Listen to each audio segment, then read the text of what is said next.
ఆంధ్రప్రదేశ్ మద్యం కుంభకోణం కేసు దర్యాప్తు చేస్తున్న సిట్ మరో ముగ్గురిని నిందితులుగా చేరుస్తూ ఏసీబీ కోర్టులో మంగళవారం మెమో దాఖలు చేసింది.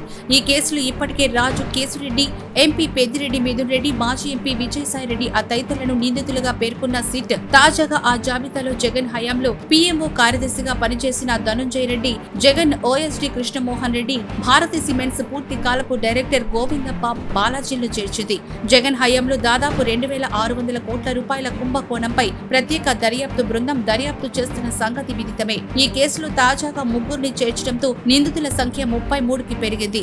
ఈ కేసులో వైసీపీకి చెందిన కీలక నేతలు జగన్ హయాంలో కీలక స్థానాల్లో పనిచేసిన ఉన్నత స్థాయి అధికారులు నిందితులుగా ఉండడం గమనార్హం. ఈ కేసులో ఇప్పటికే సిట్ రాజు కేశిరెడ్డి, ఆయన సహాయకుడు సహా 4గురిని అరెస్ట్ చేసింది. వారి రిమాండ్ రిపోర్టుల్లో కూడా సిట్ ధనుంజయ రెడ్డి, కృష్ణమోహన్ రెడ్డి, గోవిందప్ప, బాలాజీల ప్రమేయం గురించి పేర్కొంది. ఈ ముగ్గురు సాక్షులను కేసు దర్యాప్తును ప్రభావితం చేసే అవకాశం ఉందని పేర్కొంది.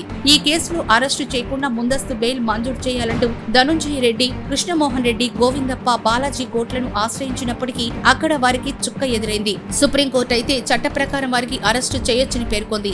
ఈ నేపథ్యంలో ఈ ముగ్గురిని దర్యాప్తు అధికారులు ఏ క్షణంలోనైనా అరెస్టు చేసే అవకాశం ఉందని పరిశీలకులు అంటున్నారు.